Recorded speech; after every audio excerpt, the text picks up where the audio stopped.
Bismillahirrahmanirrahim. Të gjitha falënderimet, madhrimet dhe lavdimet janë vetëm për Allahun, Zotin e gjithësisë, dhe salavatet mbi vullën e pejgamberisë Muhammedin alayhis salam në ditën e bukur të xumas së datës 10 prill 2026 apo 22 Shevval 1447 Hijri.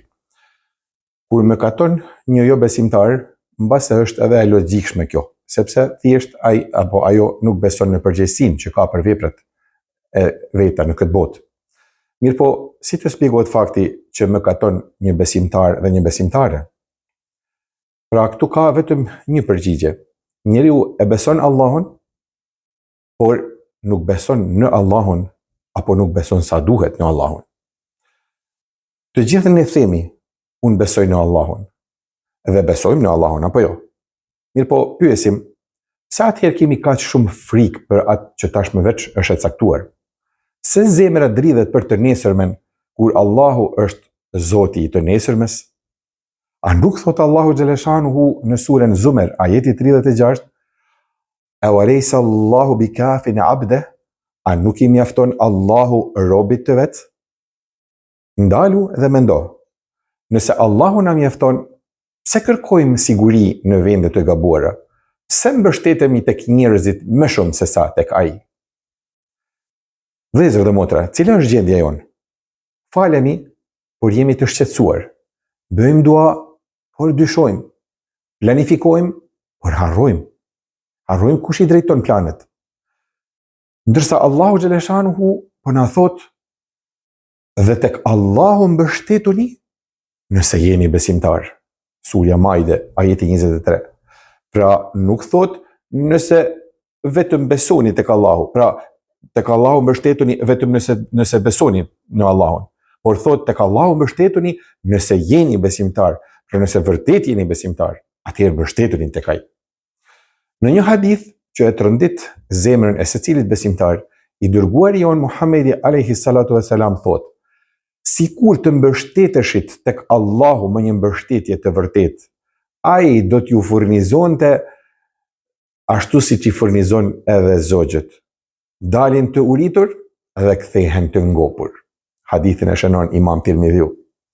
E pra vëllezër dhe motra, zogu nuk ka llogari bankare, as nuk ka plan një vjeçar, por ka besim tek Zoti i tij që krijon çdo gjë.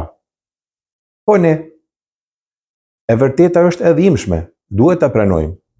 Ne besojmë në Allahun, por nuk i besojmë mjaftueshëm Allahut. Sikur një tregtar të besonte fort tek Allahu, nuk do të shiste në lokalin e tij alkohol apo ndonjë artikull tjetër për të cilin mirë e din se është haram i qartë dhe se do të jap llogarit para Allahut xhaleshanuhu për këtë mëkat të madh. Sikur një student të besonte fort në Allahun, nuk do të përpiqej me çdo kusht që të kopjonte në provim apo edhe më keq që të blej diplomën e tij. Sikur një mjek të besonte fort tek Allahu, nuk do ta rjepte pacientin e tij dhe nuk do t'i rekomandonte ilaçe të cilët nuk janë me recetë, pra pa pagesë, por vetëm që blihen në farmaci të caktuar e me të cilën ky eventualisht ndoshta edhe e ndan fitesën. Sikur një biznismen të besonte fort tek Allahu, nuk do ta sillte kapitalin e tij të marrë nga banka me kamat, sepse e di se në këtë mënyrë i ka shpallë luftë të drejtë për drejtë Allahut te bareke ve taala, etj shembuj që mund të sjellim. Andaj, mos të ndalemi vetëm te unë besoj në Allahun, por të bëjmë edhe një hap më tej dhe të themi unë i besoj Allahut.